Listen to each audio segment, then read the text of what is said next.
ದೇವರೇ ನಿನಗೆ ಸ್ತೋತ್ರ, ದೇವರೇ ನಿನಗೆ ಸ್ತೋತ್ರ, ದೇವರೇ ನಿನಗೆ ಸ್ತೋತ್ರ, ದೇವರೇ ನಿನಗೆ ಸ್ತೋತ್ರ.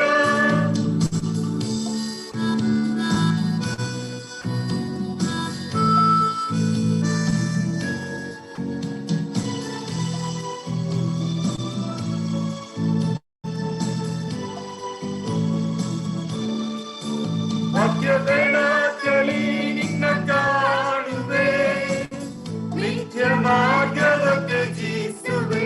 ಮಧ್ಯ ಬೆಳಕಲಿ ನಿನ್ನ ಕಾಣುವೆ, ನಿತ್ಯ ಮಾರ್ಗದ ತ್ಯಜಿಸುವೆ. ಮುಕ್ತಿದಾಯಕ ಭಕ್ತ ಪಾಲಕ, ಮುಕ್ತಿದಾಯಕ ಭಕ್ತ ಪಾಲಕ, ನಿತ್ಯ ಸ್ತೋತ್ರವಾರ್ಪಿಸುವೆ. ದೇವರೇ ನಿನಗೆ ಸ್ತೋತ್ರ, ದೇವರೇ ನಿನಗೆ ಸ್ತೋತ್ರ, ದೇವರೇ ನಿನಗೆ ಸ್ತೋತ್ರ, ದೇವರೇ ನಿನಗೆ ಸ್ತೋತ್ರ.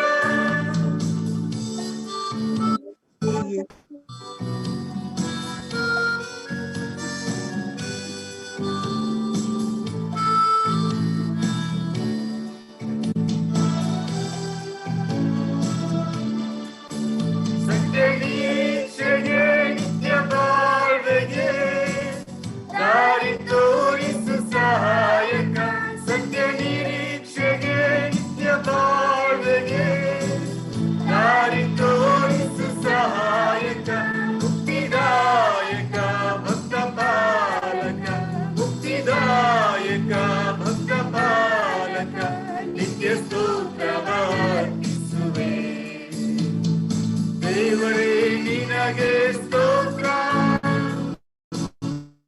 ದೇವರೇ ನಿನಗೆ ಸ್ತೋತ್ರ, ದೇವರೇ ನಿನಗೆ ಸ್ತೋತ್ರ, ದೇವರೇ ನಿನಗೆ ಸ್ತೋತ್ರ. ನಿನ್ನ ವಾಕ್ಯವು ನನ್ನ ಬಾಳಿಗೆ ಬೆಳಕಾಗಿದೆ ಓ ದೇವಾ. ಅಂಧಕಾರದ ಕಡುಹಾದಿನಿ ಚೈತನ್ಯವ ನೀಡುವುದು. ದೇವರೇ ನಿನಗೆ ಸ್ತೋತ್ರ, ದೇವರೇ ನಿನಗೆ ಸ್ತೋತ್ರ, ದೇವರೇ ನಿನಗೆ ಸ್ತೋತ್ರ, ದೇವರೇ ನಿನಗೆ ಸ್ತೋತ್ರ. ಈಗ ನಾವು ಬೈಬಲ್ ಸ್ಟಡಿ ಮಾಡಬೇಕಾದ್ರೆ ಈ ಬೈಬಲ್ ದೇವರ ಪುಸ್ತಕ ಎಂಬುದಾಗಿ ನಾವು ನಂಬಿರಬೇಕು. ಅದಕ್ಕೆ ಇವತ್ತಿನ ಟೈಟಲ್ ಕೂಡ ಚೆನ್ನಾಗಿದೆ, do you personally trust the word of God. ನೀವು ವೈಯಕ್ತಿಕವಾಗಿ ಈ ದೇವರ ವಾಕ್ಯವನ್ನು ನಂಬುತ್ತೀರಾ ಇಲ್ಲ ನಂಬಿದ್ದೀರಾ ಎಂಬುದಾಗಿ. ಯಾರೋ ಹೇಳೋದಕ್ಕೆ ಹೌದು ನಾನು ನಂಬಿದ್ದೇನೆ ಎಂಬುದಾಗಿ ಅಲ್ಲ. It should be your personal experience. ಈಗ ನಾವು ದೇವರ ವಾಕ್ಯ ಸ್ಟಡಿ ಮಾಡಬೇಕಾದ್ರೆ ಹೇಗೆ ಮಾಡಬೇಕು? 2 ತಿಮೋತಿ 2:15, 2 ತಿಮೋತಿ 2:15. ಕನ್ನಡ ಓದಬೇಡಿ, ಮಲಯಾಳ ಓದಬೇಡಿ, ಯಾಕಂದ್ರೆ ಅವುಗಳಲ್ಲಿ ಕ್ಲಿಯರ್ ಆಗಿಲ್ಲ. ಇಂಗ್ಲಿಷ್ ಯಾರ್ತನಾದ್ರೂ ಇದ್ರೆ, ಅದು KJV ಇದ್ರೆ ಯಾರಾದ್ರೂ ಒಬ್ಬರು ಓದಿ. 2:15 2 ತಿಮೋತಿ.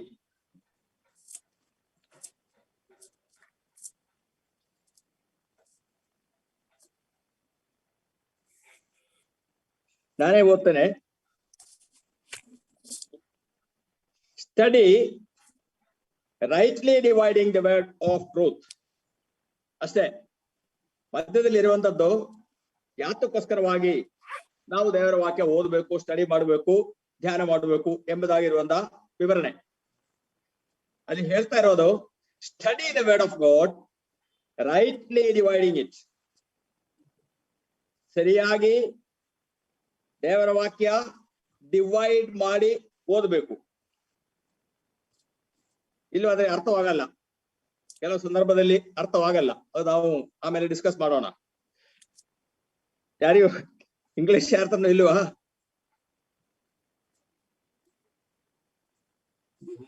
ಇರ್ಲಿ, ಪರವಾಗಿಲ್ಲ. ಕನ್ನಡ ಬೈಬಲ್ ಇರೋದು. ಹೌದು, ಆಯ್ತು. ಕನ್ನಡನೂ ಸರಿ ಇಲ್ಲ, ಮಲಯಾಳನೂ ಸರಿ ಇಲ್ಲ. ಈ ಭಾಗ ರೈಟ್ಲಿ ಡಿವೈಡಿಂಗ್ ಆ ಒಂದು ಪದ ಎರಡು ಲ್ಯಾಂಗ್ವೇಜ್ ಅಲ್ಲೂ ಇಲ್ಲ. ಸರಿಯಾಗಿ ಎಂಬುದಾಗಿದೆ. ಸರಿ, ಎಲ್ಲರೂ ಸರಿಯಾಗಿದೆ ಓದೋದು. ತೆಲುಗಲ್ಲಿ ಇದೆ Okay. ಸರ್. ತೆಲುಗಲ್ಲಿ ಹಾಗೆ ಇದೆ. ಸರಿಯಾಗಿದೆಯಾ? ವಿಭಜಿಂಚು, ಡಿವೈಡ್. ಡಿವೈಡ್ ಅಂದಿದೆಯಲ್ಲ, ಕರೆಕ್ಟ್ ಇದೆಯಲ್ಲ? ಹೌದು, ಡಿವೈಡ್ ಮಾಡಿ ಓದಬೇಕು. ಅದು ನಮ್ಮ ಕರ್ತವ್ಯ ಆ ತರ ಓದಿದ್ದಾನೆ. ಅದು ಆಮೇಲೆ ನಾವು ಡಿಸ್ಕಸ್ ಮಾಡೋಣ. ಇಲ್ಲಿವರೆಗೆ ನಾವು ಹೇಳ್ತಾ ಬಂದಿದ್ದು ದೇವರ ವಾಕ್ಯ ಕರೆಕ್ಟ್ ಆಗಿದೆ, ಅದರಲ್ಲಿ ಯಾವ ಮಿಸ್ಟೇಕ್ ಇಲ್ಲ, ಯಾವ ಬದಲಾವಣೆಗೂ ಕಾರಣವಿಲ್ಲ, ಅಷ್ಟು ಪರ್ಫೆಕ್ಟ್ ಆಗಿದೆ ಎಂಬುದಾಗಿ ನಾವು ಸ್ಟಡಿ ಮಾಡ್ತಾ ಬಂದೆವು. ಆದ್ರೆ ಇವತ್ತು ನಾನು ಡಿಸ್ಕಸ್ ಮಾಡ್ತಾ ಬರೋದು, ನಾವು ಧ್ಯಾನ ಮಾಡ್ಲಿಕ್ಕಾಗಿ ಬಂದಿರೋದು ದೇವರ ವಾಕ್ಯದಲ್ಲಿ ಮಿಸ್ಟೇಕ್ ಇದೆ ಎಂಬುದಾಗಿ ಹೇಳಲಿಕ್ಕೆ. ನಾನು ಹೇಳ್ತೇನೆ ದೇವರ ವಾಕ್ಯದಲ್ಲಿ ಮಿಸ್ಟೇಕ್ ಇದೆ ಎಂಬುದಾಗಿ. ನೀವು ನಿಮ್ಮ ದೇವರ ವಾಕ್ಯ ತೆಗೆದುಕೊಂಡಿಲ್ಲ, ನಿಮ್ಮ ಬೈಬಲ್ ತೆಗೆದುಕೊಂಡು ಹೇಳ್ಬೇಕು, ಇಲ್ಲ ಅದು ಹಾಗಲ್ಲ, ದೇವರ ವಾಕ್ಯದಲ್ಲಿ ಮಿಸ್ಟೇಕ್ ಇಲ್ಲ, it is perfectly all right ಎಂಬುದಾಗಿ ನೀವು ಆರ್ಗ್ಯೂ ಮಾಡಬೇಕು. ಓಕೆ, ನಾವು ನೋಡೋಣ. 2 ಸಾಮುವೇಲ್ 24:24. ಇನ್ನೊಬ್ಬರು 1 Chronicles 21:24 and 25. 2 ಸಾಮುವೇಲ 24 ಒಬ್ಬರು ತೆಗೆದಿಟ್ಟುಕೊಳ್ಳಿ. ಇನ್ನೊಬ್ಬರು ಮೊದಲನೇ ಪೂರ್ವಕಾಲ ವೃತ್ತಾಂತ 21, 25, 24, 25 ವಾಕ್ಯಗಳು. ವ್ಯತ್ಯಾಸ ಇದೆಯೋ ಇಲ್ವೋ ನೀವು ನೋಡಿ. ಓದಿ ಯಾರೋ ಒಬ್ರು. 2 ಸಾಮುವೇಲ್ 24:24. ಅರಸನು ಅರೌನನಿಗೆ, ಹಾಗಲ್ಲ, ನಾನು ನಿನ್ನಿಂದ ಕ್ರಯಕ್ಕೆ ತೆಗೆದುಕೊಳ್ಳುತ್ತೇನೆ. ನನ್ನ ದೇವರಾದ ಯೆಹೋವನಿಗೆ ಸುಮ್ಮನೆ ಸಿಕ್ಕಿದನ್ನು ಯಜ್ಞವಾಗಿ ಅರ್ಪಿಸಲೊಲ್ಲೆನು ಎಂದು ಹೇಳಿ ಆ ಕಣವನ್ನು ಹೋರಿಗಳನ್ನು 50 ರೂಪಾಯಿಗೆ ಕೊಂಡುಕೊಂಡು ಅಲ್ಲಿ ಯೆಹೋವನಿಗೋಸ್ಕರ ಯಜ್ಞವೇದಿಯನ್ನು ಕಟ್ಟಿಸಿ ಅದರ ಮೇಲೆ ಆತನಿಗೆ ಸರ್ವಾಂಗ ಹೋಮಗಳನ್ನು ಸಮಾಧಾನ ಯಜ್ಞಗಳನ್ನು ಅರ್ಪಿಸಿದನು. Thank you. ಇನ್ನೊಬ್ಬರು 1 Chronicles 21:24 and 25. ಅರಸನಾದ ದಾವೀದನು ಒರ್ನಾನನಿಗೆ, ಹಾಗಲ್ಲ, ನಾನು ನಿನ್ನಿಂದ ಪೂರ್ಣ ಕ್ರಯಕ್ಕೆ ತೆಗೆದುಕೊಳ್ಳುತ್ತೇನೆ.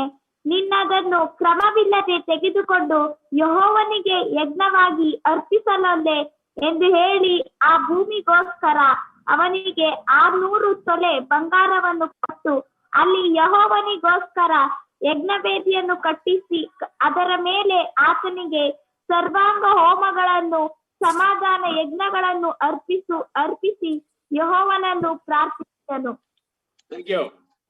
ಓಕೆ, ಇಲ್ಲಿ ವ್ಯತ್ಯಾಸ ಇದೆಯೋ ಇಲ್ಲವೋ ನೀವೇ ಹೇಳಿ. ಒಂದು ಕಡೆ 50 ರೂಪಾಯಿ ಎಂಬುದಾಗಿದೆ, ಇನ್ನೊಂದು ಕಡೆ 600 ಶೆಕಲ್ಸ್ ಆಫ್ ಗೋಲ್ಡ್ ಎಂಬುದಾಗಿದೆ. ವ್ಯತ್ಯಾಸ ಇದೆಯೋ ಇಲ್ವೋ? ಹಾಗಾದ್ರೆ ದೇವರ ವಾಕ್ಯದಲ್ಲಿ ವ್ಯತ್ಯಾಸ ಇದೆ ಅಂತ ಆಗುತ್ತೆ. ಓದಿ, ಇಲ್ವಾದ್ರೆ ನೀವು ಎಕ್ಸ್ಪ್ಲೈನ್ ಮಾಡಿ. ಆಗುತ್ತಾ ಎಕ್ಸ್ಪ್ಲೈನ್ ಮಾಡ್ಲಿಕ್ಕೆ? ಯಾಕೆ ಆ ವ್ಯತ್ಯಾಸ ಬಂತು? ನೀವು ಸರಿಯಾಗಿ ಬೈಬಲ್ ಓದಿದ್ರೆ ಆ ವ್ಯತ್ಯಾಸಕ್ಕೆ ಕಾರಣ ಅಲ್ಲೇ ಇದೆ. ಸಿಗ್ತಾ ಯಾರಿಗಾದರೂ? 50 ರೂಪಾಯಿ ಕೊಟ್ಟಿದ್ದು ಯಾತಕ್ಕೆ?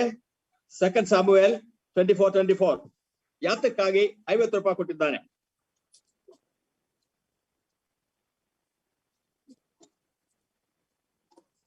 ಏನಂತಿದೆ ಅಲ್ಲಿ? ಓದಿ. ಲಾಸ್ಟ್ ಓರಿಗೆ ಕಣವನ್ನು ಹೋರಿಗಳನ್ನು ಓರಿಗೆ ನೋಡಿ. ಅರಸನು ಅರೌನನಿಗೆ, ಆಗಲ್ಲ, ನಾನು ಸಾಕು. ನಿನ್ನಿಂದ ಕ್ರಯಕ್ಕೆ ತೆಗೆದುಕೊಳ್ಳುತ್ತೇನೆ. ಸಾಕು ನನ್ನ ಸಾಕು ದೇವರಾದ ಯೆಹೋವನಿಗೆ ಸುಮ್ಮನೆ ಸಿಕ್ಕಿದ್ದನ್ನು ಯಜ್ಞವಾಗಿ ಅರ್ಪಿಸಲು ಎಂದು ಹೇಳಿ ಆ ಕಣವನ್ನು ಹೋರಿಗಳನ್ನು 50 ರೂಪಾಯಿಗೆ ಕೊಂಡುಕೊಂಡು ಅಲ್ಲಿ ಯೆಹೋವನಿಗೋಸ್ಕರ ಯಜ್ಞವೇದಿಯನ್ನು ಕಟ್ಟಿಸಿದನು. ಹೋರಿಗಳನ್ನು ಕಣವನ್ನು ದುಡ್ಡು ಕೊಟ್ಟು ತೆಗೆದುಕೊಂಡು ಯಜ್ಞವೇದಿಯನ್ನು ಕಟ್ಟಿಸಿ ಅಲ್ಲಿ ಬೇರೆ ಅರ್ಪಿಸ್ತಾನೆ, ಯಜ್ಞ ಅರ್ಪಿಸ್ತಾನೆ. ಓಕೆ, ಇಲ್ಲಿ ಪೂರ್ವಕಾಲ ವೃತ್ತಾಂತ ಮೊದಲನೇ ಪುಸ್ತಕ 21, 24, 25 ಅಲ್ಲಿ ಏನಂತ ಹೇಳ್ತಾನೆ? 600 ಶೆಕಲ್ಸ್ ಆಫ್ ಗೋಲ್ಡ್. ಅದು ಯಾಕೆ ಕೊಟ್ಟ? ಎಲ್ಲೂ ಒಂದೇನಾ ಸರ್? ಅದು ಸ್ಥಳಕ್ಕೋಸ್ಕರ ಕೊಟ್ಟಿದ್ದಾನೆ, ಜಾಗಕ್ಕೋಸ್ಕರ. ಹಂಗಂದ್ರೆ ಸರ್ ಅಲ್ಲಿ ಭೂಮಿಗೋಸ್ಕರ ಕೊಟ್ಟಿದ್ದಾನೆ ಸರ್. ಹೌದು, ಅಲ್ಲಿ ಕಣ ಇತ್ತ ಅದರಲ್ಲಿ? ಸರ್ ಇದ್ರಲ್ಲಿ ಬರೀ ಭೂಮಿ, ಇದ್ರಲ್ಲಿ ಭೂಮಿ ಇದೆ. ಅಲ್ಲಲ್ಲ, ಆ ಭೂಮಿಯಲ್ಲಿ ಕಣನು ಇತ್ತ ಅಂದ್ರೆ ನಾ ಹೇಳ್ತೇನೆ, ಆ ಭೂಮಿ ಯಾತಕ್ಕೋಸ್ಕರ ತಗೊಂಡಿದ್ದಾರೆ? ಅಲ್ಲಿ ಯಜ್ಞವೇದಿಯನ್ನು ಕಟ್ಟಿ ಯಜ್ಞ ಅರ್ಪಿಸಲಿಕ್ಕಾಗಿ ಆವಾಗ ತಗೊಂಡಿದ್ದು. ಅರ್ಜೆಂಟಿಗಾಗಿ ಮೊದಲು ಹೇಳಿದ ಪ್ರಕಾರ 50 ರೂಪಾಯಿ ಕೊಟ್ಟು ತಕೊಂಡು ಯಜ್ಞ ಅರ್ಪಿಸಿದ್ದಾನೆ. ಅದಾದ ಮೇಲೆ ಅವರಿಗೆ ಯೋಚನೆ ಬಂತು, ಇದು ಮೋರಿಯಾ ಬೆಟ್ಟದ ಸ್ಥಳ. ಅಬ್ರಹಾಂ ದೇವರ ಅಪ್ಪಣೆ ಅನುಸಾರವಾಗಿ ತನ್ನ ಮಗನಾದ ಇಸಾಕನ್ನು ಬಲಿ ಅರ್ಪಿಸಲಿಕ್ಕೆ ತಂದ ಸ್ಥಳ. ಇದೇ ಸ್ಥಳ ಯೆಹೋವನನ್ನು ಆರಾಧಿಸಲಿಕ್ಕೆ ಆಲಯ ಕಟ್ಟಲ್ಪಡಬೇಕಾದ ಸ್ಥಳ.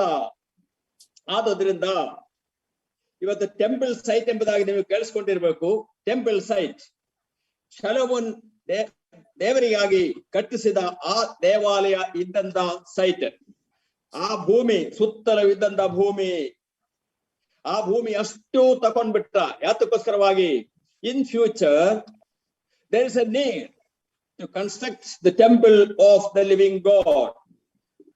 ಜೀವವುಳ್ಳ ದೇವರಿಗೆ ವಿಶ್ವಪ್ರಸಿದ್ಧವಾದ ಒಂದು ದೇವಾಲಯ ಕಟ್ಟಿಸಲೇಬೇಕು. ಅದಕ್ಕೆ ತಕ್ಕಂತ ಸ್ಥಳ ಇದೆ ಎಂಬುದಾಗಿ ಆ ಸ್ಥಳವೆಲ್ಲ ದುಡ್ಡು ಕೊಟ್ಟು ತಕೊಂಡಿದ್ದಾನೆ. ಅರ್ಥ ಆಯ್ತಾ? ಟೆಂಪಲ್ ಕಟ್ಟಿಸೋ ಉದ್ದೇಶಕ್ಕಾಗಿ ಅವತ್ತಿದ್ದ ಕಣ ಮಾತ್ರವಲ್ಲ, ಅದರ ಸುತ್ತಲೂ ಇದ್ದಂತ ಜಮೀನ್ ಅಷ್ಟು ತಕೊಂಡಿದ್ದಾನೆ. ಎರಡನೇದಾಗಿ ಆವಾಗ ಟೋಟಲ್ ಆಗಿ ಕೊಟ್ಟಿದ್ದು 600 shekels of gold, 600 shekels of gold ಚಿನ್ನ ಕೊಟ್ಟಿದ್ದಾನೆ. ಓಕೆ, ಹಾಗಾದ್ರೆ ವ್ಯತ್ಯಾಸ ಇದೆಯೋ ಇಲ್ಲವೋ? ವ್ಯತ್ಯಾಸ ಇದ್ರೆ ಅದಕ್ಕೆ ಕಾರಣವೂ ಕೂಡ ಇದೆ. ಮೊದಲು ತಗೊಂಡಿದ್ದು ಕಣ ಮತ್ತು ಹೋರಿಗಳನ್ನ ಮಾತ್ರ. ಇವಾಗ ತಗೊಂಡಿದ್ದು ಕಣ ಹೋರಿ ಸೇರಿದಂತೆ ಸುತ್ತಲೂ ಇದ್ದಂತ ಒಂದು ವಿಶ್ವಪ್ರಸಿದ್ಧವಾದ ದೇವಾಲಯ, ಸರ್ವಶಕ್ತನಾದ ದೇವರಿಗೆ ಕಟ್ಟಿಸಲಿಕ್ಕಾಗಿ ಅಗತ್ಯವಾಗಿರುವಂತ ಸ್ಥಳವಷ್ಟು ತೆಗೆದುಕೊಂಡಿದ್ದಾನೆ. ಹಾಗಾದ್ರೆ ವ್ಯತ್ಯಾಸವಿಲ್ಲ. ನಾವು ಓದೋದ್ರಲ್ಲಿ, ಅರ್ಥ ಮಾಡಿಕೊಳ್ಳೋದ್ರಲ್ಲಿ ಮಾತ್ರ ವ್ಯತ್ಯಾಸ. ನಾವು ಅದಕ್ಕೆ ಹೇಳೋದು ಡಿವೈಡ್ ಮಾಡಿ ಓದಿ. ಯಾತಕ್ಕಾಗಿ ಈ ವ್ಯತ್ಯಾಸ ಯಾಕೆ ಬಂತು ನಾವು ಯೋಚನೆ ಮಾಡಿ. ಈಗ ನಮಗೆ ಗೊತ್ತಾಯ್ತಲ್ಲ, there is no difference at all. Okay, ದೇವರ ನಾಮಕ್ಕೆ ಸ್ತೋತ್ರವಾಗಲಿ.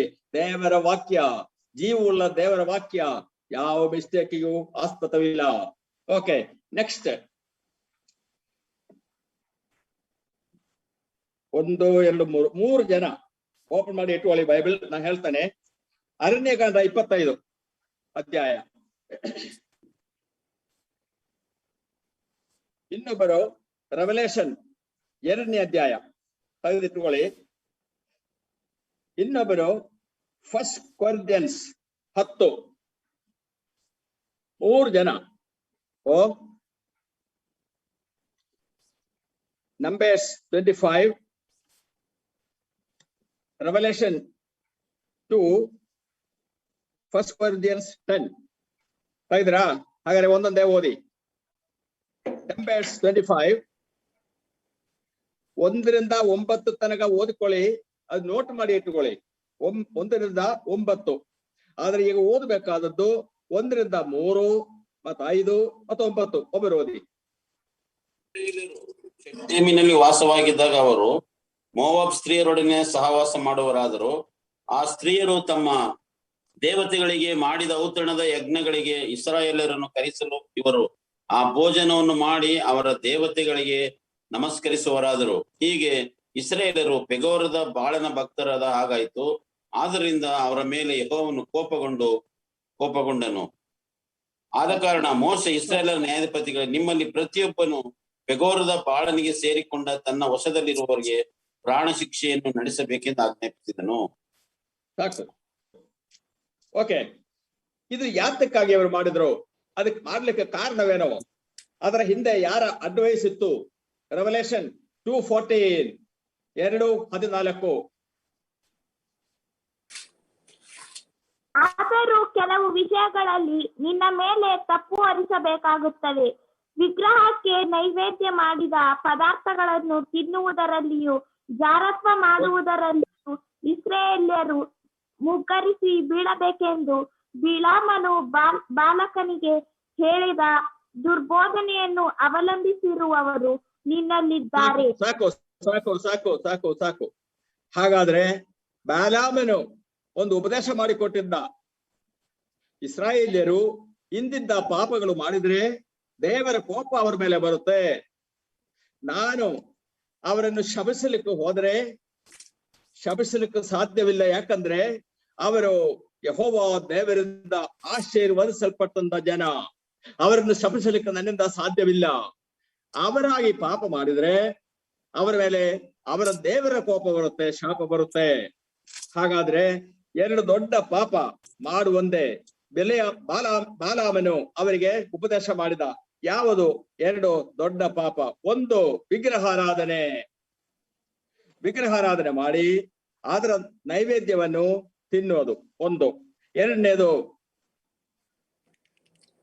ಅದಕ್ಕೆ ಎರಡನೇದು ಏನಿದೆ? ಫೋರ್ನಿಕೇಶನ್, ಪರಸಂಗನ,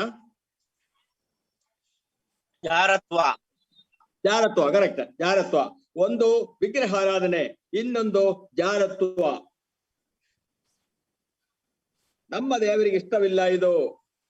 ಆದರೆ ಅದು ಗೊತ್ತಿದ್ದವನಾದಂತ ಬಾಲಾಮ್ ಏನಂದ, ನೀವು ಈ ತರ ಮಾಡ್ರಿ ದೇವರ ಕೋಪ ಅವರ ಮೇಲೆ ಬರುತ್ತೆ, ನಾನ್ ಶಪಿಸಲಿಕ್ಕೆ ಆಗುವುದಿಲ್ಲ, ಅವರ ದೇವರೇ ಅವರನ್ನು ಶಪಿಸಲಿ ಎಂಬುದಾಗಿ ಈ ಒಂದು ಉಪದೇಶ ಕೊಟ್ಟ. ಅದಕ್ಕಾಗಿ 9ನೇ ವಾಕ್ಯ ಓದಿ. ಅರಣ್ಯಕಾಂಡ 25 9ನೇ ವಾಕ್ಯ. 25. ಆ ವ್ಯಾಧಿಯಿಂದ 24,000 ಮಂದಿ ಸತ್ತರು. ಗುಡ್. ನೋಡಿ, ಆ ವ್ಯಾಧಿಯಿಂದ 24,000 ಮಂದಿ ಸತ್ತು ಹೋದರು. Okay, 1 Corinthians 10:7 and 8. ಅವರಲ್ಲಿ ಕೆಲವರು ವಿಗ್ರಹಾರಾಧಕರಾಗಿದ್ದರು. ಜನರು ಉಣ್ಣುವುದಕ್ಕೂ ಕುಡಿಯುವುದಕ್ಕೂ ಕೂತುಕೊಂಡರು, ಕುಣಿದಾಡುವುದಕ್ಕೆ ಎದ್ದರು ಎಂದು ಬರೆದದೆಯಲ್ಲ. ನೀವು ವಿಗ್ರಹಾರಾಧಕರಾಗಬೇಡಿರಿ. ಅವರಲ್ಲಿ ಕೆಲವರು ಜಾರತ್ವ ಮಾಡಿ ಒಂದೇ ದಿನದಲ್ಲಿ 23,000 ಮಂದಿ ಸತ್ತರು. ನಾವು ಜಾರತ್ವ ಮಾಡದೇ ಇರೋಣ. Thank you. ಇಲ್ಲಿ 23,000 ಅಂತ ಹೇಳ್ತಾರೆ. ಬ್ರದರ್ ಸಾಹಿಬನ್ ಓದಿದ್ದು 24,000 ಅಂತ ಆಯ್ತು. ಯಾಕೆ ವ್ಯತ್ಯಾಸ ಗೊತ್ತಿದ್ರೆ ಹೇಳಿ. ಅರಣ್ಯಕಾಂಡ 25:9 24,000 ಜನ ವ್ಯಾಧಿಯಿಂದ ಸತ್ತರು. 1 Corinthians 10:8 23,000 ಜನ ಸತ್ತರು. ಯಾಕೆ ವ್ಯತ್ಯಾಸ? ನಾವು ಅಲ್ಲೇ ಇದೆ, ನಾವು ಓದ್ಬೇಕಾದ್ರೆ ಅಲ್ಲೇ ಸಿಗುತ್ತೆ ಕಾರಣ. ಓದಿ. ಒಂದೇ ದಿನದಲ್ಲಿ 23,000 ಜನ ಸತ್ತರು. Very good, very good. ಹಾಗೆ ಓದಬೇಕು. ಒಂದೇ ದಿವಸ 23,000 ಜನ, ಟೋಟಲ್ ಆಗಿ 24,000 ಜನ. ದೇವರ ವಾಕ್ಯದಲ್ಲಿ ವ್ಯತ್ಯಾಸವಿಲ್ಲ, ನಾವು ಓದೋದ್ರಲ್ಲಿ ಮಾತ್ರ ವ್ಯತ್ಯಾಸ. ನಾವು ಓದ್ಬೇಕಾದ್ರೆ ನೋವೆಲ್ ಓದಿದ ಹಾಗೆ ಓದಬಾರದು. ನಮ್ಮಲ್ಲಿ ಡಾಕ್ಟರ್ ಕ್ರಿಸೋಸ್ಟಮ್ ಎಂಬ ಒಬ್ಬ ಬಿಷಪ್ ಇದ್ದ. 102ನೇ ವಯಸ್ಸಿಗೆ ಒಂದು 5-6 ತಿಂಗಳ ಹಿಂದೆ ಅವರು ಸತ್ತು ಹೋದ್ರು. ಅವರು ಹಿಂದೂಸ್ತಾನ್ ಬೈಬಲ್ ಇನ್ಸ್ಟಿಟ್ಯೂಟ್ ನ ಡೈರೆಕ್ಟರ್ ಏನವಾಗಿದ್ದಾಗ ಒಂದ್ಸರಿ ಸ್ಟೂಡೆಂಟ್ಸ್ ಗೆ ಹೇಳಿದ್ರು, ಯು ಡೋಂಟ್ ರೀಡ್ ಬೈಬಲ್, ನೀವು ಬೈಬಲ್ ಓದಬೇಡ್ರಿ.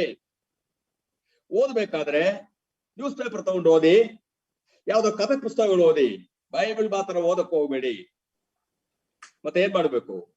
ಬೈಬಲ್ ಓದೋದಾದ್ರೆ ಮನಸ್ಸು ಕೊಟ್ಟು ಅದು ಸ್ಟಡಿ ಮಾಡ್ರಿ, ಅರ್ಥ ಮಾಡಿಕೊಳ್ಳರಿ, ನಿಮ್ಮ ಹೃದಯದಲ್ಲಿ ಇಟ್ಟುಕೊಳ್ಳರಿ, ಅದರಿಂದ ಜೀವಿಸ್ರಿ ಎಂಬುದಾಗಿ ಹೇಳಿದ್ರು. ಅವಾಗ ಅರ್ಥ ಆಯ್ತು, ಓ ಬೈಬಲ್ ಸುಮ್ಮನೆ ಓದಿಕೊಂಡು ಹೋಗೋದಲ್ಲ, ಅದು ಸ್ಟಡಿ ಮಾಡಿ ಅರ್ಥ ಮಾಡಿಕೊಂಡು ಹೃದಯದಲ್ಲಿ ಇಟ್ಟುಕೊಂಡು ಓದ್ಬೇಕು ಎಂಬುದಾಗಿ ಅರ್ಥ ಆಯ್ತಾ? ನಾವು ಕೂಡ ಅಷ್ಟೇ, ಸುಮ್ಮನೆ ಓದ್ಕೊಂಡು ಹೋಗೋದಲ್ಲ. ಕೆಲವರು ಓದೋದು ನೋಡಿದ್ರೆ ನನಗೆ ನಾನು ಅಪ್ರೂವ್ ಮಾಡಲ್ಲ. ಅದಕ್ಕೆ ನಾನು ಹೇಳಿದಾಗ ನಮ್ಮ ಚರ್ಚ್ನಲ್ಲಿ ಕೆಲ ಮಕ್ಕಳು ಓದಕ್ಕೆ ಹಿಂದೆ ಮುಂದೆ ನೋಡ್ತಾರೆ, ಮಿಸ್ಟೇಕ್ ಬಂದ್ರೆ ನಾನು ಬೈದು ಬಿಡ್ತಾನೆ. ನಾವೆಲ್ಲ ಇದು 1ನೇ ಕ್ಲಾಸ್ 2ನೇ ಕ್ಲಾಸ್ ಪ್ರೈಮರಿ ಸ್ಕೂಲಲ್ಲಿ ಇದ್ದಾಗಲೇ ಮಿಸ್ಟೇಕ್ ಇಲ್ಲದೆ ಬೈಬಲ್ ಓದಬೇಕೆಂಬುದಾಗಿ ನಮಗೆ ಕಲಿಸಿಕೊಟ್ಟಿದ್ರು.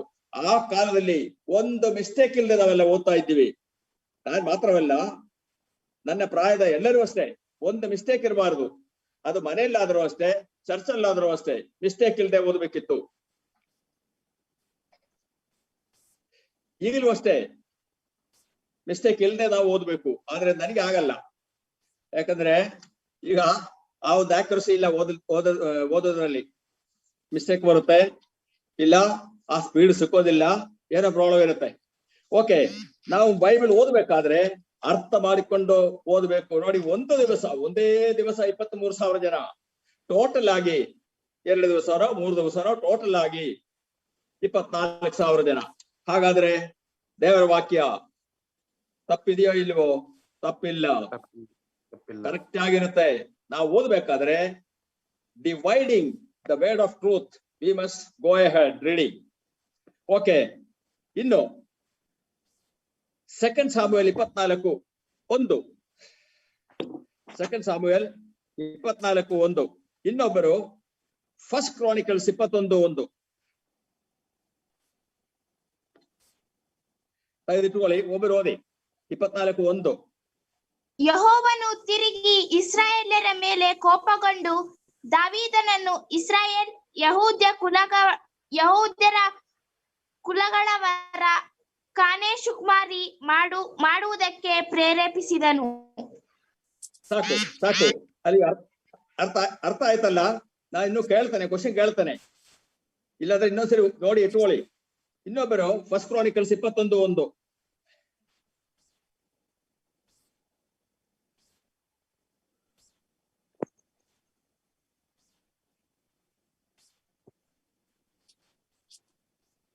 ಮೊದಲನೇ ಪೂರ್ವಕಾಲ ವೃತ್ತಾಂತ 21:1. ಸೈತಾನನು ಇಸ್ರಾಯೇಲ್ಯರಿಗೆ ವಿರೋಧವಾಗಿ ಎದ್ದು ಕಾನೇಶುಮಾರಿ ಮಾಡುವುದಕ್ಕೆ ದಾವೀದನನ್ನು ಪ್ರೇರಿಸಿದನು. ಸಾಕು ಸಾಕು ಸಾಕು. ಹಾಗಾದ್ರೆ ದಾವೀದನನ್ನು ಪ್ರೇರೇಪಿಸಿದ ಯಾರು? ದೇವರೋ ಸೈತಾನನ?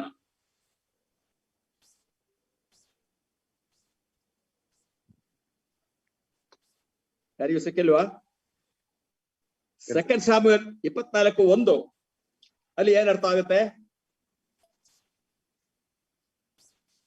2 ಸಾಮುವೇಲ್ 24:1 ಅಲ್ಲಿ ಏನಂತ ಅರ್ಥ ಆಗುತ್ತೆ?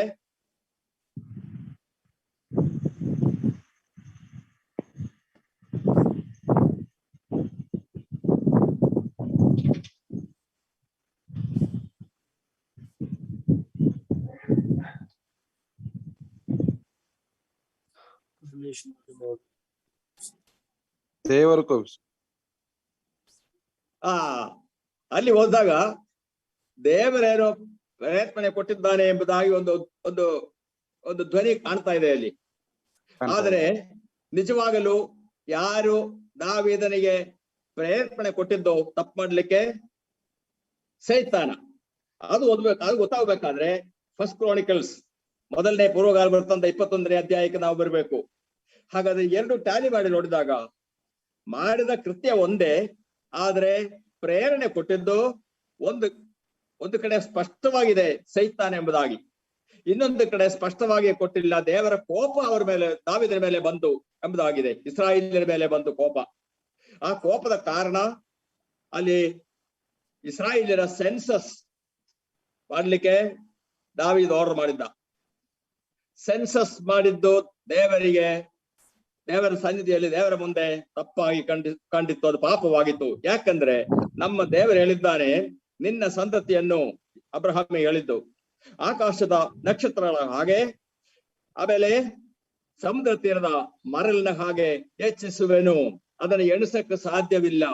ಆದ್ರೆ ದಾವೀದ್ ಅವರನ್ನು ಎಣಿಸಲಿಕ್ಕೆ ಆರ್ಡರ್ ಮಾಡಿದ್ದ, ಅದು ತಪ್ಪಾಯ್ತು. ಅದಕ್ಕೆ ಪ್ರೇರಣೆ ಕೊಟ್ಟಿದ್ದು ಯಾರು? ಸೈತಾನ. 2 ಸಾಮುವೇಲ್ 24ನೇ ಅಧ್ಯಾಯದ ಮೊದಲನೇ ವಾಕ್ಯದಲ್ಲಿ ನಾವು ನೋಡುವಾಗ ಏನೋ ದೇವರೇ ಪಾಪ ಮಾಡ್ಲಿಕ್ಕೆ ದಾವೀದನಿಗೆ ಪ್ರೇರೇಪಣೆ ಕೊಟ್ಟಿದ್ದಾನೆ ಎಂಬಂತ ಒಂದು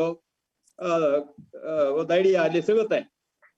ಆದ್ರೆ ಅದು ತಪ್ಪು ಎಂಬುದಾಗಿ ಮೊದಲನೇ ಪೂರ್ವಕಾಲ ವೃತ್ತಾಂತ 21ನೇ ಅಧ್ಯಾಯದ ಮೊದಲನೇ ವಾಕ್ಯದಲ್ಲಿ ಸ್ಪಷ್ಟವಾಗಿ ದೇವರು ನಮಗೆ ಅಲ್ಲಿ ಕ್ಲಾರಿಫಿಕೇಶನ್ ಕೊಟ್ಟಿದ್ದಾನೆ. ಹಾಗಾದ್ರೆ ದೇವರ ವಾಕ್ಯದಲ್ಲಿ ಮಿಸ್ಟೇಕ್ ಇದೆಯಾ? ಇಲ್ಲ, ಎಂದಿಗೂ ಇಲ್ಲ. ನಾವು ಓದುವುದರಲ್ಲಿ ಹುಡುಕಬಾರದು, ಮೆಲ್ಲೆ ಕೂತ್ಕೊಂಡು ಅರ್ಥ ಮಾಡಿ ಓದಬೇಕು. ಓದಿದ್ರೆ ದೇವರ ವಾಕ್ಯ ನಿಜವಾಗಲೂ ಸತ್ಯವಾಗಿಯೇ ಇದೆ, ಅಲ್ಲಿ ಮಿಸ್ಟೇಕ್ ಇಲ್ಲ. ಒಂದು ಕಡೆ ಒಂಥರ, ಇನ್ನೊಂದು ಕಡೆ ಇನ್ನೊಂದರ, ಆತರ ಅಲ್ಲ. ಎಲ್ಲಿ ಹೇಳಿದ್ರು ಒಂದೇ ರೀತಿಯಲ್ಲಿರುತ್ತೆ. ಅದೇ ದೇವರ ವಾಕ್ಯ, ಜೀವವುಳ್ಳ ದೇವರ ವಾಕ್ಯ ಅದು. ಸರಿ, ಆಮೇಲೆ ನೆಕ್ಸ್ಟ್ ಇದೊಂದು ನೋಡೋಣ. ವಿಮೋಚನೆ ಕಾಂಡ 17ನೇ ಅಧ್ಯಾಯ ತೆಗೆದಿಟ್ಕೊಳ್ಳಿ. ಇನ್ನೊಬ್ಬರು ನಂಬರ್ಸ್ ಅರಣ್ಯಕಾಂಡ 20ನೇ ಅಧ್ಯಾಯ ತೆಗೆದಿಟ್ಕೊಳ್ಳಿ.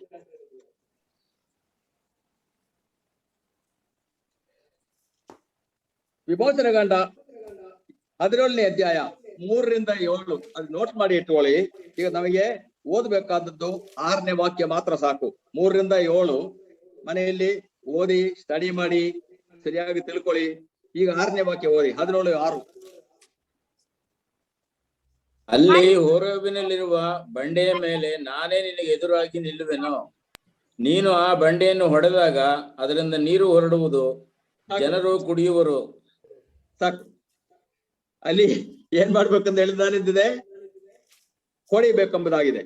ಓಕೆ, ನಂಬರ್ಸ್ 20 7ರಿಂದ 11 ಬರೆದಿಟ್ಕೊಳ್ಳಿ, ಓದಿ ಸ್ಟಡಿ ಮಾಡಿಕೊಳ್ಳಿ ಮನೆಯಲ್ಲಿ.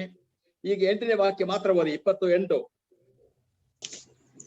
ಆಗ ಯೆಹೋವನು ಮೋಶೆಗೆ, ನೀನು ಕೋಲನ್ನು ಕೈಯಲ್ಲಿ ಹಿಡಿದು ನಿನ್ನ ಅಣ್ಣನಾದ ಆರೋನನ ಜೊತೆಯಲ್ಲಿ ಸಮೂಹದವರನ್ನು ಕೂಡಿಸಿಕೊಂಡು ಅವರ ಎದುರಿನಲ್ಲೇ ಆ ಕಡಿದಾದ ಬಂಡೆಗೆ ನೀರು ಕೊಡಬೇಕೆಂದು ಆಜ್ಞಾಪಿಸು. ಅದರೊಳಗಿಂದ ನೀನು ಹೊರಟು ಬರುವುದು. ಸಾಕು ಸಾಕು. ಇಲ್ಲಿ ಏನಂದೆ, ಆಜ್ಞಾಪಿಸು, ಆ ಬಂಡೆಗೆ ಆಜ್ಞಾಪಿಸು. ಅಲ್ಲಿ ಏನಂದು ಓದಿದ್ದೇವೆ, ಆ ಬಂಡೆಗೆ ಹೊಡೆ ಎಂಬುದಾಗಿ. ಇದು ಯಾಕೆ ಮಿಸ್ಟೇಕ್ ಆಯ್ತು? ಆಕ್ಚುಲಿ ಹೊಡೆ ಎಂಬುದಾಗಿ ಕರ್ತನ ಹೇಳಿಲ್ಲ, ಆಜ್ಞಾಪಿಸು ಎಂಬುದಾಗಿ ಹೇಳಿದ್ದು. ಕೆಲವು ಭಾಷೆಗಳಲ್ಲಿ ಒಂದೇ ಪದಕ್ಕೆ ಬೇರೆ ಬೇರೆಯಾದಂತಹ ಅರ್ಥವಿರುತ್ತೆ. ಇಂಗ್ಲಿಷ್ ಅಲ್ಲಿ ಒಂದು ಪದ ಇದೆ, ವಿಪ್ ಎಂಬುದಾಗಿ, WHIP, ವಿಪ್. ವಿಪ್ಪಿಗೆ ಎರಡು ಅರ್ಥವಿದೆ. ಇಲ್ಲಿ ಹೇಳಿದ ಪ್ರಕಾರವಾಗಿ ಎರಡು ಅರ್ಥವಿದೆ. ಕೆಲವು ಗವರ್ಮೆಂಟ್ ಅಸೆಂಬ್ಲಿಗಳಲ್ಲಿ ಒಂದು ಚೀಫ್ ವಿಪ್ ಇರ್ತಾರೆ. ಚೀಫ್ ವಿಪ್ ಅಂದ್ರೆ ಅಸೆಂಬ್ಲಿಯ ಮೇಲೆ ಫುಲ್ ಅಧಿಕಾರ, ಸ್ಪೀಕರ್ಗೆ ಏನ್ ಅಧಿಕಾರ ಇದೆಯೋ ಅದೇ ರೀತಿಯಾದಂತ ಇನ್ನೊಂದು ಎಕ್ಸಿಕ್ಯೂಟಿವ್ ಅಥಾರಿಟಿ ಇರುವಂತ ವ್ಯಕ್ತಿ ಚೀಫ್ ವಿಪ್ ಎಂಬುದಾಗಿದ್ದಾನೆ. ಅದೇ ಸಮಯದಲ್ಲಿ ನಾವು ಕುದುರೆಗೆ ಓಡಿಸ್ಬೇಕಾದ್ರೆ ಫಸ್ಟ್ ಒಂದೆರಡು ವಿಪ್ ಕೊಡ್ಬೇಕು. ಅದಕ್ಕೆ ವಿಪ್ ಕೊಟ್ರೆ ಅದು ಸ್ಪೀಡ್ ಆಗಿ ಓಡುತ್ತೆ ಎಂಬುದಾಗಿ ಹೇಳ್ತಾರೆ. ಈ ವಿಪ್ಪಿಗೂ ಆ ವಿಪ್ಪಿಗೂ ಸ್ಪೆಲ್ಲಿಂಗ್ ಒಂದೇನೆ, ಒಂದೇ ಪದ, ಆದ್ರೆ ಅರ್ಥ ಮಾತ್ರ ವ್ಯತ್ಯಾಸವಿದೆ. ಒಂದು ಕಡೆ ಕಮಾಂಡ್, ಆಜ್ಞಾಪಿಸು ಎಂಬುದಾಗಿದೆ, ಇನ್ನೊಂದು ಕಡೆ ಹೊಡೆ ಎಂಬುದಾಗಿದೆ. ಅಲ್ಲಿ ಮೋಶೆ ಯಾವ ರೀತಿಯಲ್ಲಿ ಅರ್ಥ ಮಾಡಿಕೊಂಡು ನನಗೆ ಗೊತ್ತಿಲ್ಲ. ಆದರೆ ದೇವರ ಉದ್ದೇಶ ಹೊಡೆ ಎಂಬುದಾಗಿ ಅಲ್ಲ, ಮತ್ತೆ ಆಜ್ಞಾಪಿಸು ಎಂಬುದಾಗಿಯೇ ಎಂಬುದಕ್ಕೆ ಎರಡು ಕಡೆನು ಸರಿಯಾದ ರೀತಿಯಲ್ಲಿ ಬರೆದಿಟ್ಟು ನಂಬರ್ಸ್ 28ರಲ್ಲಿ ಸ್ಪೀಕ್ ಎಂಬುದಾಗಿದೆ ಇಂಗ್ಲಿಷ್ ಅಲ್ಲಿ, ಆಜ್ಞಾಪಿಸು ಎಂಬುದಾಗಿ ಕನ್ನಡದಲ್ಲಿದೆ.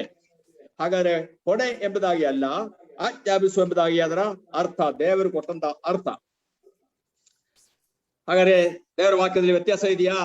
ಇಲ್ಲ, ನಾವು ಅರ್ಥ ಮಾಡಿಕೊಳ್ಳೋದ್ರಲ್ಲಿ ವ್ಯತ್ಯಾಸ ಅಷ್ಟೇ.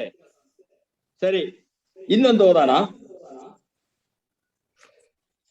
ಯೆಶಾಯನ ಪುಸ್ತಕ 65ನೇ ಅಧ್ಯಾಯ 17ರಿಂದ 25 ಪೂರ್ತಿಯಾಗಿ ಓದಬೇಕು. ಪೂರ್ತಿಯಾಗಿ ಓದಿದ್ರೆ ಅಲ್ಲಿ ಇಲ್ಲಿ ಎಲ್ಲ ವ್ಯತ್ಯಾಸ ಕಾಣ್ತಾ ಇರುತ್ತೆ. ಆ ವ್ಯತ್ಯಾಸ ಯಾಕೆ ಎಂಬುದಾಗಿ ನೀವೇ ಹೇಳ್ಬೋದು. 65ನೇ ಅಧ್ಯಾಯ 17ರಿಂದ 25. ಇಗೋ, ನೂತನ ಆಕಾಶ ಮಂಡಲವನ್ನು ನೂತನ ಭೂಮಂಡಲವನ್ನು ಸೃಷ್ಟಿಸುವೆನು. ಮೊದಲಿದ್ದದ್ದನ್ನು ಯಾರೂ ಜ್ಞಾಪಿಸಿಕೊಳ್ಳರು, ಅದು ನೆನಪಿಗೆ ಬಾರದು. ನಾನು ಮಾಡುವ ಸೃಷ್ಟಿ ಕಾರ್ಯದಲ್ಲಿಯೇ ಹರ್ಷಗೊಂಡು ಸದಾ ಉಲ್ಲಾಸಿಸಿರಿ. ಆಹಾ, ನಾನು ಯೆರೂಸಲೇಮನ್ನು ಉಲ್ಲಾಸದ ನಿವಾಸವನ್ನಾಗಿಯೂ ಅದರ ಜನರನ್ನು ಹರ್ಷಭರಿತರನ್ನಾಗಿಯೂ ಮಾಡುವೆನು. ನಾನು ಯೆರೂಸಲೇಮನ್ನು ದೃಷ್ಟಿಸುತ್ತಾ ಉಲ್ಲಾಸಿಸುವೆನು, ಅದರ ಜನರನ್ನು ಈಕ್ಷಿಸುತ್ತಾ ಹರ್ಷಗೊಳ್ಳುವೆನು. ರೋದನ ಶಬ್ದವು ಪ್ರಲಾಪಧ್ವನಿಯು ಅಲ್ಲಿ ಇನ್ನೂ ಕೇಳಿಸವು. ಕೆಲವು ದಿವಸ ಮಾತ್ರ ಬದುಕತಕ್ಕ ಕೂಸಾಗಲಿ, ವಯಸ್ಸಾಗದೆ ಮುದುಕನಾದವನಾಗಲಿ ಅಲ್ಲಿ ಇರುವುದಿಲ್ಲ. ಯುವಕನು 100 ವರ್ಷದೊಳಗೆ ಸಾಯನು, ಪಾಪಿಷ್ಠನಿಗೂ 100 ವರ್ಷದೊಳಗೆ ಶಾಪ ತಗಲದು.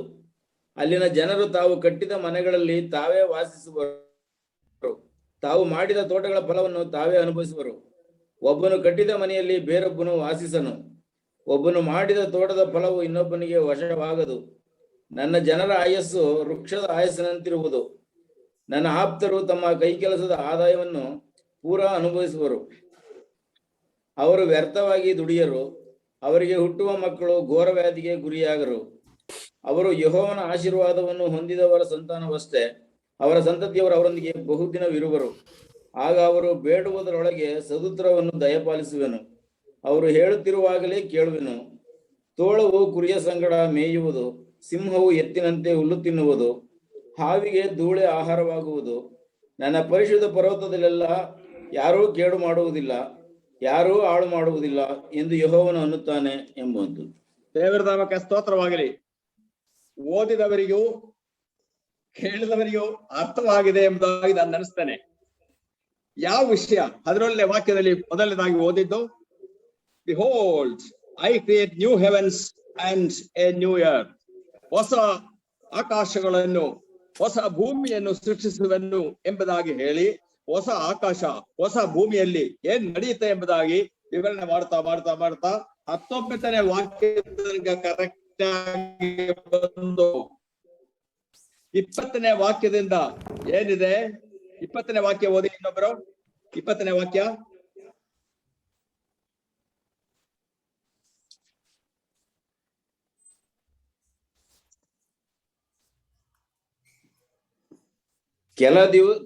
ಕೆಲವು ದಿವಸ ಮಾತ್ರ ಬದುಕತಕ್ಕ ಕೂಸಾಗಲಿ, ವಯಸ್ಸಾಗದೆ ಮುದುಕನಾಗಲಿ ಅಲ್ಲಿ ಇರುವುದಿಲ್ಲ.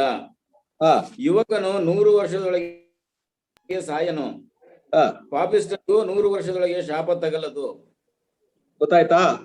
ಹಾಗಾದ್ರೆ ಸಾವಿದೆ ಎಂದಾಯ್ತು. ಎಲ್ಲಿ ಈ ಸಾವು? ಪ್ರಕಟಣೆ 21ನೇ ಅಧ್ಯಾಯ 4ನೇ ವಾಕ್ಯ ಓದಿ. 21:4 ಪ್ರಕಟಣೆ.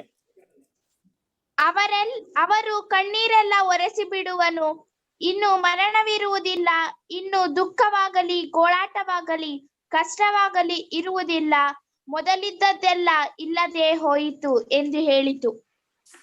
ಎಲ್ಲಿ ಇದು? ನೂತನ ಆಕಾಶ ನೂತನ ಭೂಮಿಯಲ್ಲಿ. ಹಾಗಾದ್ರೆ ಯೆಶಾಯನ ಪುಸ್ತಕದಲ್ಲಿ ನಾವು ಏನು ಓದ್ತೇವೆ? 100 ವಯಸ್ಸಾದರೂ ಆಗದೆ ಒಬ್ಬ ಯುವಕ ಸಾಯುವುದಿಲ್ಲ ಎಂಬುದಾಗಿದೆ. ಹಾಗಾದ್ರೆ ಯೆಶಾಯನ ಪುಸ್ತಕದಲ್ಲಿ ಸಾವಿದೆ, ಪ್ರಕಟಣೆಯಲ್ಲಿ ಸಾವಿಲ್ಲ. ಹಾಗಾದ್ರೆ ಈ 20ನೇ ವಾಕ್ಯ ಯೆಶಾಯನ ಪುಸ್ತಕ 65:20 ಯಾವ ವಿಷಯ ಇದು? ಇದು ನೂತನ ಆಕಾಶ ನೂತನ ಭೂಮಿಯ ವಿಷಯವಲ್ಲ. ಇದು ನಮ್ಮ ಕರ್ತನಾದ ಯೇಸು ಕ್ರಿಸ್ತನು ಭೂಮಿಯಲ್ಲಿ 1000 ವರ್ಷ ಆಳ್ವಿಕೆ ನಡೆಸುವಾಗ ಆಗುವಂತ ವಿಷಯ. 20ನೇ ವಾಕ್ಯದಿಂದ 25ನೇ ವಾಕ್ಯಗಳ ತನಕ ಇರುವಂತದ್ದು ಈ 1000 ವರ್ಷದ ನಮ್ಮ ಕರ್ತನ ಆಳ್ವಿಕೆಯ ಸಮಯ, the millennial rain of the lord Jesus ಈ ಭೂಮಿಯಲ್ಲಿ.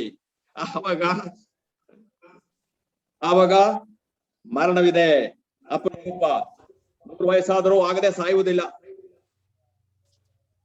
ನೀವು ಮನೆಯಲ್ಲಿ ಹೋಗಿ ಓದ್ಕೊಳ್ಳಿ. 17ರಿಂದ 19ವರೆಗೆ ನೂತನ ಆಕಾಶ ನೂತನ ಭೂಮಿ. 20ರಿಂದ 25ವರೆಗೆ ಕರ್ತನ 1000 ವರ್ಷದ ಆಳ್ವಿಕೆ ಈ ಭೂಮಿಯಲ್ಲಿ. ಓಕೆ, 25ನೇ ವಾಕ್ಯದಲ್ಲಿ ನೋಡಿ. 25ನೇ ವಾಕ್ಯ. ತೋಳವು ಕುರಿಯ ಸಂಗಡ ಮೇಯುವುದು, ಸಿಂಹವು ಎತ್ತಿನಂತೆ ಹುಲ್ಲು ತಿನ್ನುವುದು, ಹಾವಿಗೆ ಧೂಳೆ ಆಹಾರವಾಗುವುದು. ನನ್ನ ಪರಿಶುದ್ಧ ಪರ್ವತದಲ್ಲೆಲ್ಲ ಯಾರೂ ಕೇಡು ಮಾಡುವುದಿಲ್ಲ, ಯಾರೂ ಹಾಳು ಮಾಡುವುದಿಲ್ಲ ಎಂದು ಯೆಹೋವನು ಅನ್ನುತ್ತಾನೆ. ದೇವರ ನಾಮಕ್ಕೆ ಸ್ತೋತ್ರವಾಗಲಿ. ಇದೇ ವಾಕ್ಯ, ಇದೇ ವಿಷಯ ಬೇರೆ ಎಲ್ಲಾದ್ರೂ ಓದಿದ್ ನಿಮಗೆ ಜ್ಞಾಪಕ ಇದೆಯಾ? ಯೆಶಾಯನ ಪುಸ್ತಕ 11ನೇ ಅಧ್ಯಾಯದಲ್ಲಿ ನಾವು ಓದಿರ್ತೇವೆ. ಇದು ಯೆಶಾಯನ ಪುಸ್ತಕ 11 6ರಿಂದ 9.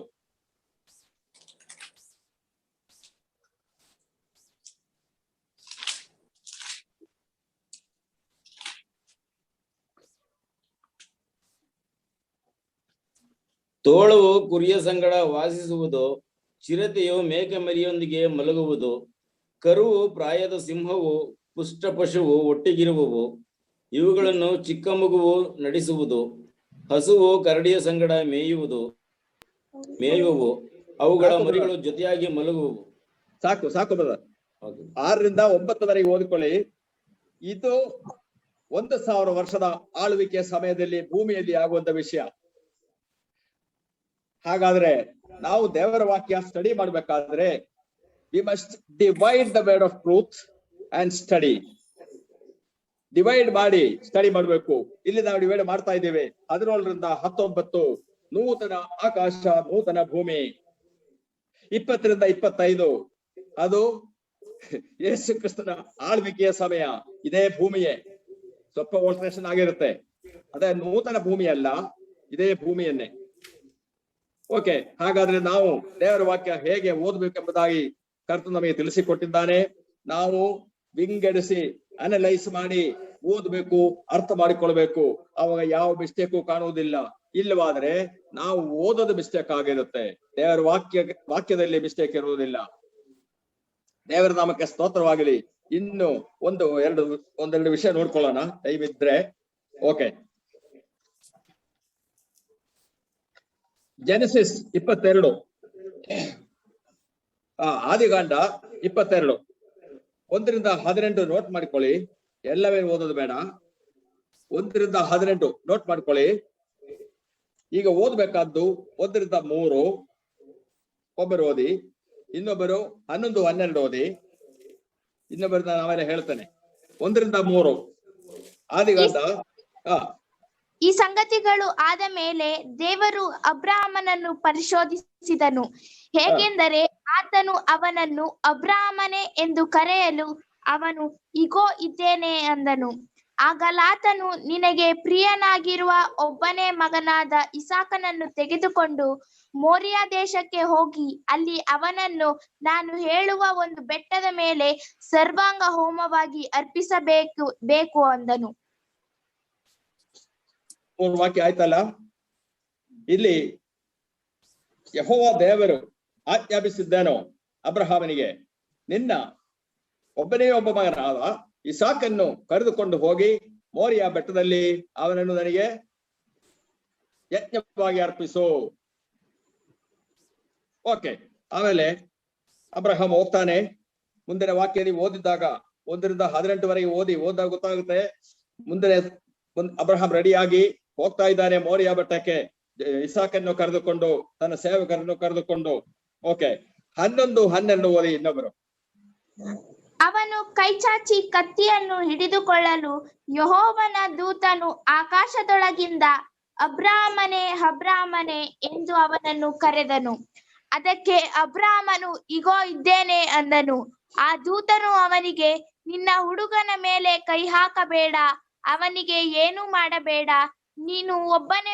ನೀನು ನಿನ್ನ ಒಬ್ಬನೇ ಮಗನಾದರೂ ನನಗೆ ಸಮರ್ಪಿಸುವುದಕ್ಕೆ ಹಿಂದೆಗೆಯಲಿಲ್ಲವಾದ್ದರಿಂದ ನೀನು ದೇವರಲ್ಲಿ ಭಯಭಕ್ತಿಯುಳ್ಳವನೆಂಬುದು ಈಗ ತೋರಬಂತು ಎಂದು ಹೇಳಿದನು. ಓಕೆ, ಹಾಗಾದ್ರೆ ಇಲ್ಲಿ ಯಾರು ಮಾತನಾಡಿದ್ದು? ದೇವದೂತನು. ಏನಂತ ಹೇಳ್ತಾನೆ? ಅವರ ಮೇಲೆ ಕೈ ಹಾಕ್ಬೇಡ, ಅವರನ್ನು ಯಜ್ಞವಾಗಿ ಅರ್ಪಿಸೋದು ಬೇಡ. ಹಾಗಾದ್ರೆ ಮೊದಲನೇ ವಾಕ್ಯದಲ್ಲಿ ಯಾರು ಮಾತನಾಡಿದ್ದು? ಮೊದಲನೇ ವಾಕ್ಯದಲ್ಲಿ ನನ್ನ ಮಗನನ್ನು ಬಲಿ ಅರ್ಪಿಸುವುದಾಗಿ ಹೇಳಿದ್ದು ಯಾರು? ದೇವರು. ದೇವರು. ಈಗ ದೇವರು ಹೇಳ್ತಾನೆ ಬಲಿ ಅರ್ಪಿಸು, ದೇವರ ದೂತ ಹೇಳ್ತಾನೆ ಬೇಡ, ಅರ್ಪಿಸಬೇಡ. ಹಾಗಾದ್ರೆ ನಾವು ಯಾರನ್ನು ಅನುಸರಿಸಬೇಕು? ದೇವರನ್ನು, ದೇವದೂತರನ್ನ?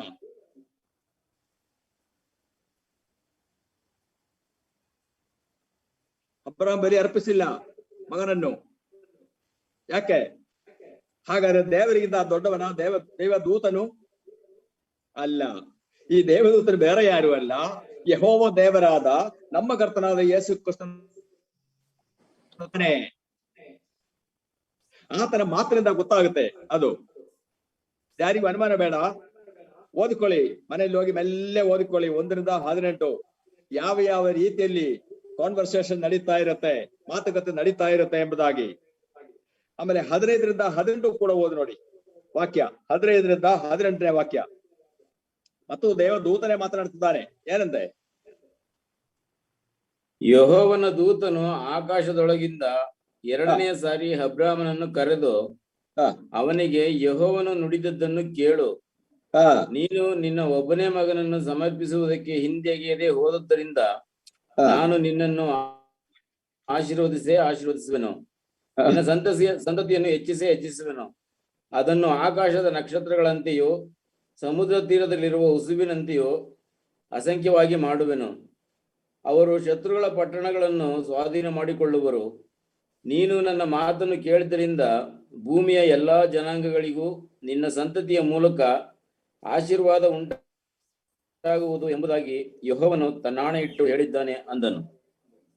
ದೇವದೂತನು ಹೇಳ್ತಾ ಇದ್ದಾನೆ, ದೇವರು ಅಬ್ರಹಾಮಿಗೆ ಹೇಳಿದ್ದು ನಿನ್ನ ಮಗನನ್ನು ತೆಗೆದುಕೊಂಡು ಹೋಗಿ ಯಜ್ಞ ಅರ್ಪಿಸು ಎಂಬುದಾಗಿ. ಯೆಹೋವನ ದೂತನು ಹೇಳುತ್ತಾ ಇದ್ದಾನೆ, ಬೇಡ, ಯಜ್ಞ ಅರ್ಪಿಸೋದು ಬೇಡ, ನನ್ನ ಆಜ್ಞೆ ಅನುಸರಿಸಿ ನಿನ್ನ ಮಗನನ್ನು ನನಗೆ ಕೊಡ್ಲಿಕ್ಕಾಗಿ ರೆಡಿಯಾಗಿದ್ಯಲ್ಲ, ಅದಕ್ಕಾಗಿ ನೀನು ಆಶೀರ್ವದಿಸಲ್ಪಡುತ್ತಿ ಎಂಬುದಾಗಿ.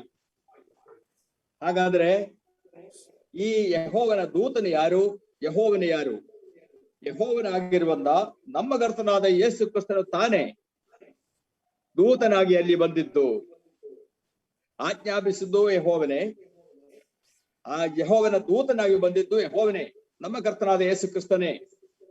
ಯಾರಿಗಾದ್ರೂ ಅನುಮಾನ ಇದೆಯಾ? ಎಲ್ಲ ಓದಿಕೊಳ್ಳಿ, ಧ್ಯಾನ ಮಾಡಿ. ಓಕೆ, ಹಾಗಾದ್ರೆ ಟೈಮ್ ಆಗ್ತಾ ಇದೆ. ಇನ್ನು ಒಂದೇ ಒಂದು ವಿಷಯ ಓದ್ಬಿಟ್ಟು ನಿಲ್ಲಿಸ್ಬಿಡೋಣ. ಯೆಶಾಯನ ಪುಸ್ತಕ 53 3 ಮತ್ತು 4ನೇ ವಾಕ್ಯಗಳು ಮಾತ್ರ.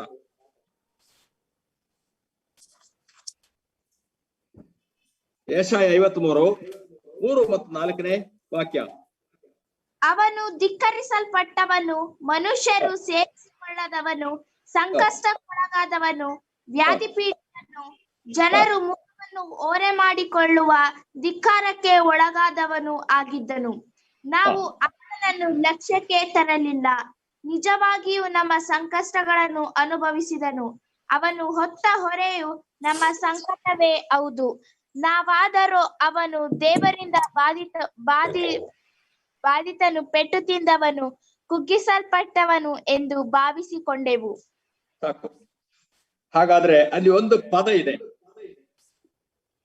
ಆ ಪದ ಏನಂದ್ರೆ ವ್ಯಾಧಿ ಪೀಡಿತನು ಎಂಬಂತ ಪದ. ನಮ್ಮ ಕರ್ತನಾದ ಯೇಸು ಕ್ರಿಸ್ತನ ವಿಷಯವಾಗಿ ಹೇಳಲ್ಪಟ್ಟಿರುವಂತ ಸಬ್ಜೆಕ್ಟ್ ಅದು. ಏನಂದ್ರೆ ವ್ಯಾಧಿ ಪೀಡಿತನ. 3ನೇ ವಾಕ್ಯ ಓದಿ. ಅವನು ಧಿಕ್ಕರಿಸಲ್ಪಟ್ಟವನು, ಮನುಷ್ಯರು ಸೇರಿಸಿಕೊಳ್ಳದವನು, ಸಂಕಷ್ಟಕ್ಕೊಳಗಾದವನು, ವ್ಯಾಧಿ ಪೀಡಿತನು. ಅಲ್ಲೇ ಸಾಕು ಸಾಕು. ವ್ಯಾಧಿ ಪೀಡಿತನು. ವ್ಯಾಧಿ ಅಂದ್ರೆ ಏನೆಂದು ಗೊತ್ತು ನಮಗೆ? ವ್ಯಾಧಿ ಏನು? ಮಹಾ ವ್ಯಾಧಿ ಒಂದು ಆಗಿದೆಯಲ್ಲ ಇತ್ತೀಚೆಗೆ, ಕೊರೋನಾ ವೈರಸ್, COVID-19 ವ್ಯಾಧಿ. ಹಾಗಾದ್ರೆ ನಮ್ಮ ಕರ್ತನು ಯಾವ ವ್ಯಾಧಿಯಿಂದ ಪೀಡಿಸಲ್ಪಡ್ತಾ ಇದ್ದನು? ಅದನ್ನ ಕ್ಯಾನ್ಸರ್ ಇತ್ತ? ಡಯಾಬಿಟಿಕ್ಸ್, BP ಅನ್ನೋದು ಇತ್ತ? ಅವನಿಗೆ ಕೆಮ್ಮಿತ್ತ? ಕ್ಷಯರೋಗವಿತ್ತ? ಯಾವ ವ್ಯಾಧಿಯಿಂದ ನಮ್ಮ ಕರ್ತನು ಪೀಡಿಸಲ್ಪಟ್ಟಿದ್ದನು? ಹಾಗಾದ್ರೆ ಅದು ವ್ಯಾಧಿ ಹೌದಾ? ಇಂಗ್ಲಿಷ್ ಅಲ್ಲಿ ಏನಿದೆ? He was acquainted with grief ಎಂಬುದಾಗಿದೆ. ಗ್ರೀಫ್ ಎಂಬುದಾಗಿ ಹೇಳಿದ್ರೆ ದುಃಖ ಎಂಬುದಾಗಿ ನಾವು ನೋಡ್ತೇವೆ. ದುಃಖ ಆತನಿಗೆ ನಾವೊಂದು ಹಾಡು ಹೇಳ್ತೀವಲ್ಲ, ದುಃಖಿತ ಮನುಷ್ಯನು ಎಂಬುದಾಗಿ, ದುಃಖಿತ ಮನುಷ್ಯನು ಎಂಬುದಾಗಿ ಸ್ತೋತ್ರ ಗೀತೆಗಳಲ್ಲಿ ಸ್ಟಾರ್ಟಿಂಗ್ ನಲ್ಲಿ ಇದೆ. ದುಃಖಿತ ಮನುಷ್ಯನು ಎಂಬ ದೇವಕುಮಾರನು ನಿಮಗೆ ಗೊತ್ತು. ದುಃಖಿತ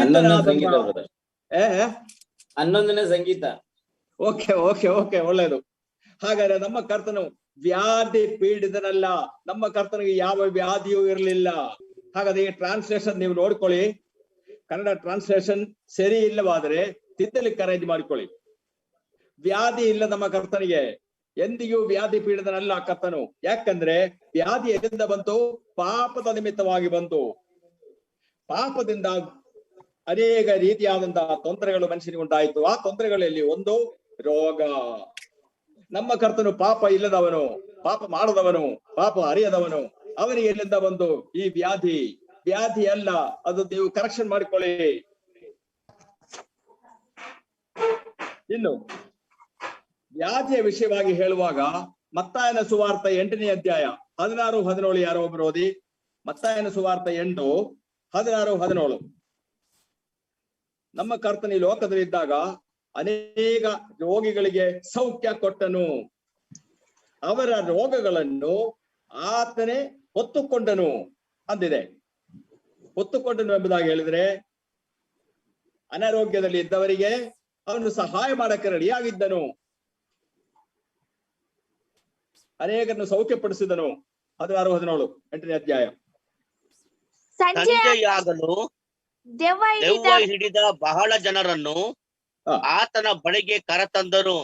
ಆ. ಆತನು ಮಾತು ಮಾತ್ರದಿಂದಲೇ ದೆವ್ವಗಳನ್ನ ಬಿಡಿಸಿದ್ದಲ್ಲದೆ ಆ. ಮೈಯಲ್ಲಿ ನೆಟ್ಟಗಿಲ್ಲದವರೆಲ್ಲರನ್ನು ವಾಸಿ ಮಾಡಿದನು.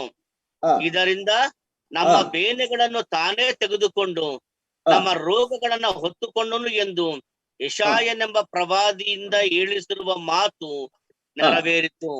ಅಷ್ಟೇ, ನಮ್ಮ ರೋಗಗಳನ್ನು ನಮ್ಮ ಕರ್ತನು ಹೊತ್ತುಕೊಂಡನು. ಅಷ್ಟೇ, ನಮ್ಮ ರೋಗಗಳಿಂದ ಆತನು ಪೀಡಿತನಾದನು ಎಂಬುದಾಗಿ ಇಲ್ಲ. ರೋಗದಿಂದ ನಮ್ಮ ಕರ್ತನು ಪೀಡಿತನಾಗಿಲ್ಲ, ಆಗಲಿಕ್ಕೆ ಸಾಧ್ಯವೂ ಇಲ್ಲ. ಪಾಪ ಇಲ್ಲದವನು, ಪಾಪ ಮಾಡದವನು ರೋಗಕ್ಕೆ ಒಳಗಾಗುವುದಿಲ್ಲ. ವಿಷಯಗಳು ನಾವು ನೋಡಿದೆವು.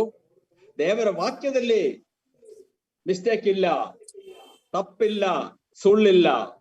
ಆದ್ರೆ ನಾವು ಅರ್ಥ ಮಾಡಿಕೊಳ್ಬೇಕಾದ್ರೆ ನಾವು ದೇವರ ವಾಕ್ಯ ಉಪಯೋಗಿಸಿಕೊಳ್ಳುವ ರೀತಿಯಲ್ಲಿ ವ್ಯತ್ಯಾಸಗಳು ಬಂದಿರುತ್ತೆ. ಅದು ನಾವು ನಮ್ಮನ್ನೇ ಕರೆಕ್ಷನ್ ಮಾಡಿಕೊಳ್ಬೇಕು. ಹೇಗೂ ದೇವರ ನಾಮಕ್ಕೆ ಸ್ತೋತ್ರವಾಗಲಿ. ದೇವರ ವಾಕ್ಯ ಸತ್ಯವಾಗಿದೆ, ಅದು ಜೀವ ಉಳ್ಳದ್ದಾಗಿದೆ, ಅದು ಸ್ವರ್ಗದಲ್ಲಿ ಸ್ಥಿರ ಮಾಡಲ್ಪಟ್ಟಿದೆ. ಆ ವಾಕ್ಯ ನಮ್ಮ ಕೈನಲ್ಲಿದೆ. ನಮಗೆ ಆದರಣೆಗಾಗಿ, ನಮ್ಮ ಆತ್ಮೀಯ ಅಭಿವೃದ್ಧಿಗಾಗಿ, ನಮ್ಮ ನಂಬಿಕೆ ದೃಢಪಡ್ಲಿಕ್ಕಾಗಿ ದೇವರು ತನ್ನ ವಾಕ್ಯ ನಮಗೆ ಕೊಟ್ಟಿದ್ದಾನೆ. ದೇವರ ವಾಕ್ಯಕ್ಕಾಗಿ ನಾವು ನಿಲ್ಲೋಣ. ಆ ದೇವರ ವಾಕ್ಯ ನಾವು ಸರಿಯಾಗಿ ಸ್ಟಡಿ ಮಾಡಿ ದೇವರ ಮಹಿಮೆಗಾಗಿ ಜೀವಿಸೋಣ. ಆತನು ತಾನೇ ನಮಗೆ ಸಹಾಯ ಮಾಡಲಿ.